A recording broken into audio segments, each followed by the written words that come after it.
Hello friends, நான் அஸ்வின் பாபு. இன்னைக்கு நம்ம வீடியோவில் என்ன பார்க்க போகிறோம்னு பார்த்தீங்கன்னா, ராஜராஜ சோழனை பற்றி பார்க்க போகிறோம். நம்ம எல்லாருக்குமே மோஸ்ட்லி அவரை பற்றி தெரிஞ்சிருக்கும். மிகப்பெரிய கிங்கு, எல்லாத்தையும் ஆட்சி பண்ணார், போனார், வந்தார், இதெல்லாமே நல்லா தெரிஞ்சிருக்கும். நிறைய புக்கில் படிச்சிருப்போம், மூவிஸில் பார்த்துருக்கோம், கதைகளாக கேட்டிருக்கோம்.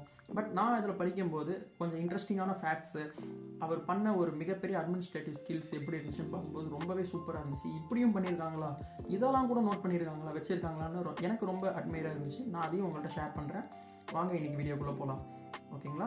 ஃபஸ்ட் நம்ம பார்க்க போகிறது ராஜராஜ சோழன்.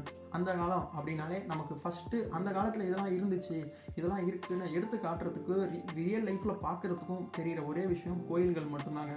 ஸோ அந்த மாதிரி கோயில் வந்து பார்த்திங்கன்னா, நம்ம இந்த காலத்தில் என்ன பண்ணுறோம், கோயிலுக்கு போகிறோம், சாமி கும்பிட்றோம், பிரசாதம் வாங்கி சாப்பிட்றோம், சும்மா சுற்றி பார்த்துட்டு அங்கே இருக்க ஸ்ட்ரக்சர்லாம் பார்த்துட்டு திரும்பி ரிட்டர்ன் வரும் இல்லைங்களா? பட் ஆனால் அந்த காலத்தில் அந்த மாதிரி இல்லை. கோயில் வந்து ஒரு பேங்க்குக்கு ஈக்குவலாக ரன் இருந்திருக்கு. ஃபார் எக்ஸாம்பிள், இப்போ நம்மளுடைய பேங்க் என்னென்னலாம் பண்ணுறாங்களோ அதுக்கு ஈக்குவலான திங் அப்பையும் பண்ணியிருக்காங்க. எப்படின்னு பார்த்தீங்கன்னா, நிறைய சேவிங்ஸ்லாம் அங்கே தான் பண்ணியிருக்காங்க. கோல்டு, ஜேம்ஸு, இந்த மாதிரி முக்கியமான ப்ரீஷியஸான மெட்டல்ஸு அதெல்லாம் அங்கே சேவ் பண்ணியிருக்காங்க, பணத்தை சேவ் பண்ணியிருக்காங்க. அண்டு முக்கியமான விதைகள், நாட்டு விதைகள் எல்லாத்தையுமே அங்கே சேவ் பண்ணி வச்சுருந்துருக்காங்க. சேவ் பண்ணுறது மட்டும் இல்லாமல் அது எல்லாத்தையுமே திரும்பி கொடுத்துருக்காங்க. லைக் லோன் மாதிரி, பணத்தை வந்து லோன் மாதிரி கொடுத்துருக்காங்க.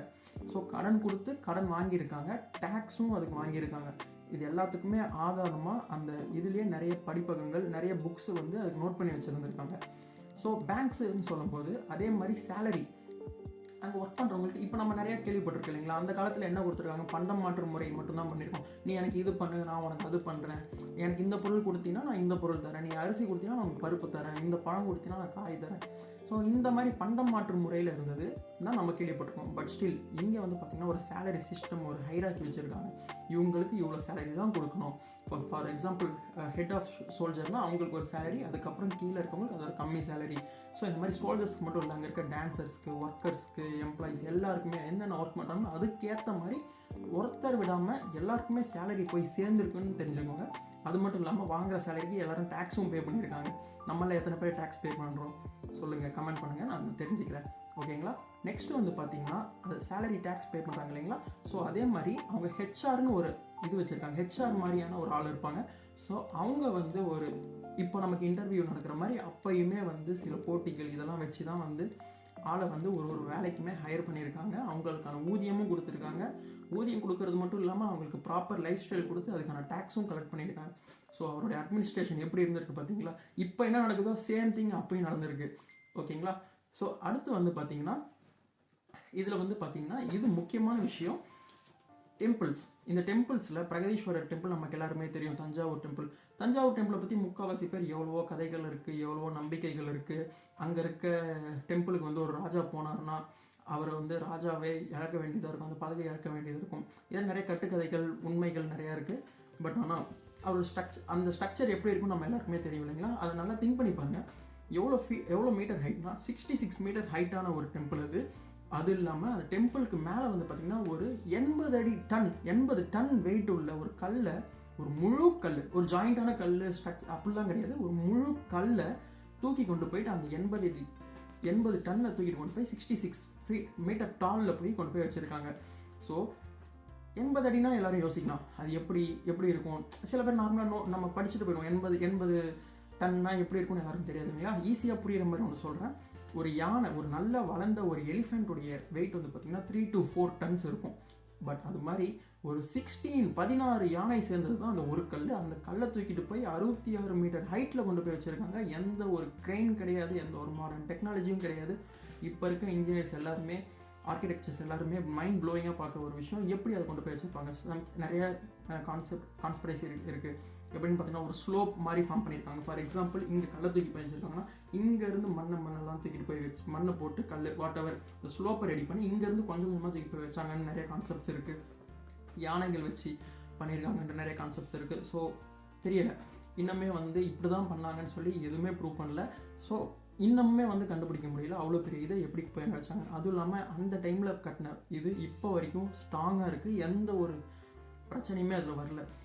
இதுக்கே சிமெண்ட் கிடையாது, எந்த பெயிண்டிங் கிடையாது, எதுவுமே கிடையாது. ஒரு பாண்டிங் ஸ்ட்ரக்சர்லாம் எப்படி மெட்டீரியல்ஸ் யூஸ் பண்ணியிருக்காங்கன்னு பார்த்தீங்கன்னா நிறைய இருக்குது. இந்த ஹேர், இந்த எப்படி சொல்கிறதுனா, ஒரு குதிரையோடைய முடி, இந்த மாதிரி சில அனிமல்ஸோடைய ஹேரு, அதோட பிளட்டு இதெல்லாம் யூஸ் பண்ணி அந்த மிக்சர் மாதிரி ஃபார்ம் பண்ணி அதை தான் காம்பவுண்டிங்காக யூஸ் பண்ணியிருக்காங்க. Compounding product. ஃபார் எக்ஸாம்பிள் இப்போ நம்ம எப்படி சிமெண்ட் யூஸ் பண்ணுறோமோ அதுக்கேற்ற மாதிரி.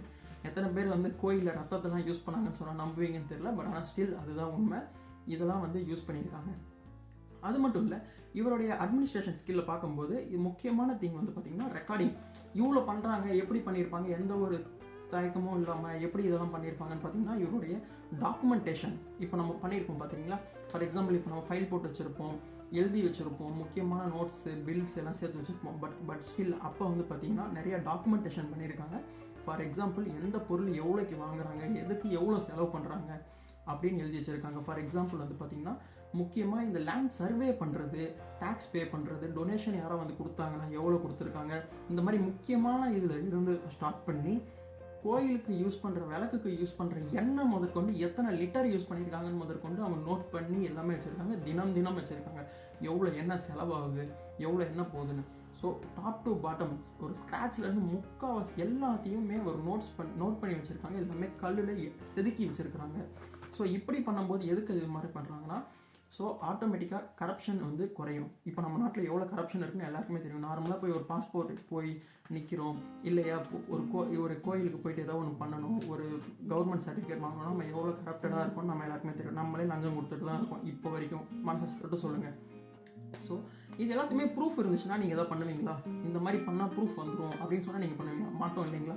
ஸோ அந்த மாதிரி ப்ரூஃப் ரெடி பண்ணுறதுக்காக ரெடி பண்ணி தான் அப்போ இருக்க காலத்தில் கரப்ஷன்ஸை கம்மி பண்ணியிருக்காங்க. பட் ஸ்டில் இப்போயுமே ரொம்ப அந்த கரப்ஷனுக்கு வந்து நம்ம எல்லாருமே கஷ்டப்பட்டுட்டு இருக்கோன்றது தெரிஞ்சுக்கோங்க. நெக்ஸ்ட் விஷயம் வந்து பார்த்தீங்கன்னா நேவி ஃபோர்ஸ். இவரோட நேவி ஃபோர்ஸ் நார்மலான இதுவாக இல்லைங்க, ஒரு படகை வச்சோம் போய் மீன் பிடிச்சோம் அந்த மாதிரி இல்லை. இவர் வந்து பார்த்தீங்கன்னா அக்ராஸ் பே ஆஃப் பெங்கால் ஒரு தமிழராக இருந்து ஒரு படகை கட்டி இப்போ எவ்வளோ மோட்டார் போட்ஸ் இருக்குது, இன்ஜின் போட்ஸ் இருக்குது, அப்போ எப்படி யூஸ் பண்ணியிருப்பாங்க. டால்ஃபின்ஸோடைய போகிற வழிபாதையை நோட் பண்ணி அவங்க எல்லாமே வந்து ஒரு அனலைஸ் பண்ணியிருக்காங்க. அது மட்டும் இல்லாமல் சில மீன்கள் யூஸ் பண்ணியிருக்காங்க. இந்த வழியில் போகணும், இந்த திசையில் போகணும். நேவி ஃபோர்ஸை வச்சு அக்ராஸ் பே ஆஃப் பெங்கால் வரைக்குமே இவங்க வந்து ரூல் பண்ணியிருக்காங்க, எப்படிலாம் இது பண்ணணும்னு சொல்லிட்டு. அதுவும் இல்லாமல் ஸ்ரீலங்காவுக்கு போய் வணிகம் பண்ணியிருக்காங்க. ஸோ இந்த மாதிரியான விஷயம் எல்லாமே நேவி ஃபோர்ஸால் மட்டும்தான் முடிஞ்சிருக்கு இவங்களுக்கு. ஸோ அந்த அளவுக்கு அட்மினிஸ்ட்ரேஷன் ஸ்கில்ஸ் இவங்களுக்கு ஹையில் இருக்குது. ஸோ அட்மினிஸ்ட்ரேஷன் ஸ்கில்ஸ் பார்க்கும்போது ஆணுக்கு எப்படி பெண்ணுக்கு எப்படின்னு நமக்கு சந்தேகம் வரும் இல்லைங்களா. நம்ம இந்த காலத்தில் நிறையா பேசுகிறோம். ஃபினான்ஷியல் பற்றி பேசும்போது பெண்களை அது இது பண்ண மாட்டோம், அவங்களை கன்சிடர் பண்ண மாட்டோம். வீட்டில் எல்லாருமே நம்ம அம்மா கிட்டலாம் பேச மாட்டோம் இல்லைங்களா. ஃபினான்ஸ் தானே, இந்த அம்மா காசு வச்சுக்கோங்க அப்படி இப்படின்னு போயிடுவோம். பட் ஆனால் ஸ்டில் அப்போ வந்து பார்த்திங்கன்னா ஒரு பெண்ணுக்கு எந்த உரிமை கொடுக்கணுமோ அந்த உரிமை கொடுத்துருக்காங்க. அவருக்கு பெண்களுக்கு வேலையும் கொடுத்துருக்காங்க. அது மட்டும் இல்லாமல் நிலமும் பெண்களுக்கு சமமாக கொடுத்துருக்காங்க அந்த காலத்தில். இதையும் தெரிஞ்சுக்கோங்க, ஓகேங்களா. ஸோ நிலம் கொடுத்தது வந்து பார்த்திங்கன்னா நார்மலாக கொடுக்காம அவங்களுக்கு ஒரு அட்மினிஸ்ட்ரேஷன் ஸ்கில் கொடுத்து வேலை கொடுத்து, அவங்க வேலை மட்டும் இல்லாமல் அவங்க நிறையா கோயிலுக்கும் நற்கொடை கொடுத்துருக்காங்க. ஸோ இப்போ நம்ம நிறையா பேர் பேசுகிறோம் இல்லைங்களா, பெண் உரிமை பேசுகிறோம், ஃபெமினிசம் பேசுகிறோம். ஃபெமினிசமே இப்போ தப்பான வழியில் போய்கிட்டு இருக்கு. அது நம்ம வேறு டாபிக், நம்ம ஒரு நாள் கண்டிப்பாக அதை பற்றி பேசுவோம். ஸோ இது எல்லாமே அப்போயும் இருந்திருக்குன்னு பார்த்துக்கோங்க. ஸோ ராஜராஜ சோழனுடைய தங்கச்சி, அவங்களோட சிஸ்டர் குந்தவை வந்து பார்த்திங்கன்னா பெரிய பெரிய டெம்பிள்ஸ்க்கு வந்து அவங்க அட்மினிஸ்ட்ரேஷன் பண்ணியிருக்காங்க. கவர்மெண்ட்லேயும் ராஜாங்கத்துலேயும் பெரிய பெரிய போஸ்டிங் வச்சுருந்துருக்காங்க. ஸோ இதுலேருந்து என்ன தெரியுதுன்னா, பெண்களுக்கு சம உரிமையும் கொடுத்துருக்காங்க, அவங்களுக்கான இடமும் கொடுத்துருக்காங்க. இப்போ கூட எனக்கு தெரிஞ்சு நிறைய பேர் வீட்டில் பெண்களுக்கு வந்து இடம் கொடுக்க மாட்டாங்க. கல்யாணம் பண்ணி வச்சுட்டோம்ல, உனக்கு இடம் கிடையாது போன்றுவாங்க. பட் இதெல்லாம் வந்து மாற்றுவோம், எல்லாருமே மாற்றுவோம், ஓகேங்களா. நெக்ஸ்ட் வந்து பார்த்தீங்கன்னா இவருடைய நிறையா வந்து இவர் வந்து முக்கால்வாசி இடத்துல ஃபெயில் ஆகவே இல்லைங்க. ஃபார் எக்ஸாம்பிள் எத்தனை போருக்கு போனாலும் இவர் ஜெயிச்சுட்டு மட்டும்தான் வந்திருக்காரு. இவருடைய தோல்வின்றதே அவருக்கு வந்து பெருசாக இல்லை. ராஜராஜ சோழனாலே இவரை ஈஸியாக அடிச்சிடலாம் அப்படின்னு இல்லாமல் இவருடைய ஸ்ட்ராட்டஜிலாம் ரொம்பவே வித்தியாசமாக இருக்கும். ஸோ அப்படி இருக்கும். அதனால தான் சேரர்கள்கிட்டையும் பாண்டியர்கள்கிட்டையும் ஈஸியாகவே வந்து வின் பண்ணியிருக்காங்க. இவர் போனால் வின் பண்ண அந்த இடமே இல்லை. இவரோட டெஃபிட் லெவலே வந்து பார்த்திங்கன்னா ரொம்பவே மைக்ரோ லெவலில் தான் இருக்குது. பெரிய டிஃபிட் இவர் அடைஞ்சதே கிடையாது. அது மட்டும் இல்லாமல் இவர் யூஸ் பண்ணுற எல்லா ஆர்கிடெக்சருக்கு எல்லாத்துக்குமே வந்து பார்த்திங்கன்னா ஃபஸ்ட்டு ஒரு கோயிலுக்கு ஆர்கிடெக்ட் வச்சுருக்காங்க, ஒரு மேசனோ ஒரு ஒர்க்கர் ஏதாவது இருக்காங்கன்னா அவங்க எல்லாமே ஸ்கில்டு லேபராக தான் இருப்பாங்க. ஃபஸ்ட்டு அவங்களுக்கு ப்ராக்டிஸ் ட்ரைனிங் கொடுத்ததுக்கு அப்புறம் தான் இவங்களுக்கு வந்து ஒரு பேட்சாக பிரிச்சுருக்காங்க. ஸோ இவங்கெல்லாம் லேர்னிங் பேட்ச். இப்போ நம்ம ஸ்கூலில் இருக்கோம் இல்லைங்களா, A section, B section, C section. So அந்த மாதிரி பேட்சாக பிரித்து இவங்களுக்கு ஒரு ப்ராக்டிஸ் கொடுத்து அதுலேருந்து தேர்ந்தவங்களும் அடுத்த பேட்ச் கொண்டு போய் அப்படி இருந்து தான் யூஸ் பண்ணி இப்போ வரைக்கும் அந்த கோயிலில் நம்ம போய் யூஸ் பண்ணிக்கிட்டு இருக்கோம், பார்த்து ரசிச்சுக்கிட்டு இருக்கோம். இப்போ வரைக்குமே அது மாதிரி எந்த ஒரு மிஷினரிஸாலையும் ரொம்ப கஷ்டப்பட்டு தான் செய்ய முடியுமே தவிர, அப்போ எதுவுமே இல்லாமல் கையில் ஒரு சுத்தியும் உளியும் மட்டுமே வச்சு எவ்வளோ அழகாக செஞ்சுருக்காங்கன்னு பாருங்கள். ஸோ அதே மாதிரி வந்து பார்த்திங்கன்னா இவங்களுடைய குளோபல் ட்ரேடை பற்றி பார்த்திங்கன்னா இப்போ கூட நம்ம எத்தனை பேர் ஃபாரின் போயிருக்கோம். பட் ஆனால் இவங்க வந்து பார்த்திங்கன்னா அப்போவே எல்லா நாட்டுக்கும் போயிருக்காங்க, நிறைய நாட்டை ஆட்சி செஞ்சுருக்காங்க. எப்படின்னு பார்த்தீங்கன்னா நம்மளுடைய தமிழ் மொழியோடைய அடையாளம் நிறைய இடத்துல கிடச்சிருக்கு. சோலாஸ் வந்து காயின்ஸ் வச்சுருந்துருக்காங்க.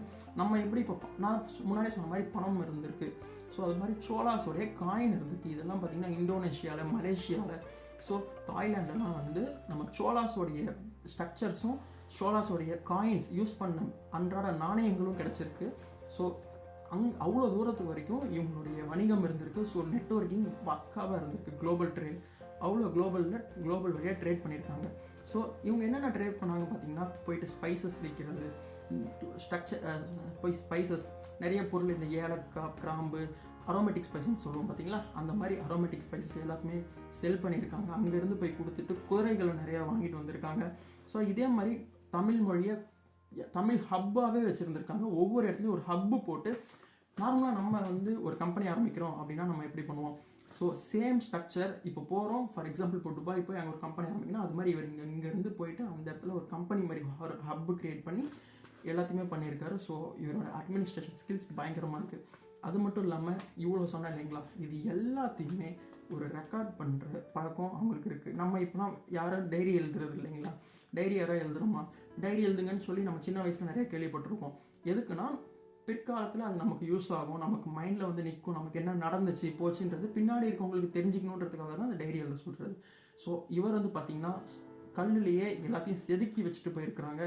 இது வந்து அவருடைய தலகணத்தை காட்டுறது, நான் தான் இதெல்லாம் ஜெயித்தேன், நான் தான் போனேன் அப்படின்னு சொல்லி இல்லாமல் கல்லில் எல்லாத்தையும் செதுக்கி வச்சுருக்காங்க. எதுக்குன்னு பார்த்தீங்கன்னா அடுத்த ஜென்ரேஷனுக்கு கொண்டு போகிறதுக்கு, தெரியப்படுத்தணும். நம்ம என்ன பண்ணணும்னு அடுத்த ஜென்ரேஷனுக்கு தெரியப்படுத்தினா தான், ஸோ இப்படிலாம் ஒருத்தர் இருந்திருக்காங்க, இப்படிலாம் இருந்திருக்காங்க, ஸோ இந்த அளவுக்கு சூப்பராக வந்து அட்மினிஸ்ட்ரேஷன் பண்ணியிருக்காங்க அப்படின்னு சொல்லி தெரிஞ்சுக்கிறதுக்காக தான் எல்லாத்தையும் ஒன்று விடாமல் அவருக்கு ஹெல்ப் பண்ண ஒர்க்கர்ஸில் இருந்து பெரிய பெரிய ராஜாக்கள் வரைக்கும், மந்திரிகள் வரைக்கும் எல்லாரோட பேர் முதற்கொண்டு, ஃபோட்டோஸ் முதற்கொண்டு கல்லில் செதுக்கியிருக்காங்க.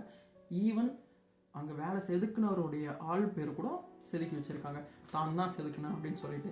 ஸோ இதுலேருந்து நம்ம என்ன தெரிஞ்சுக்கிறோம், உங்களுக்கு என்ன பிடிச்சிருக்கு அப்படின்றத கமெண்ட் பண்ணுங்கள். நாளைக்கு ஒரு வீடியோவோட சந்திப்போம். பாய்.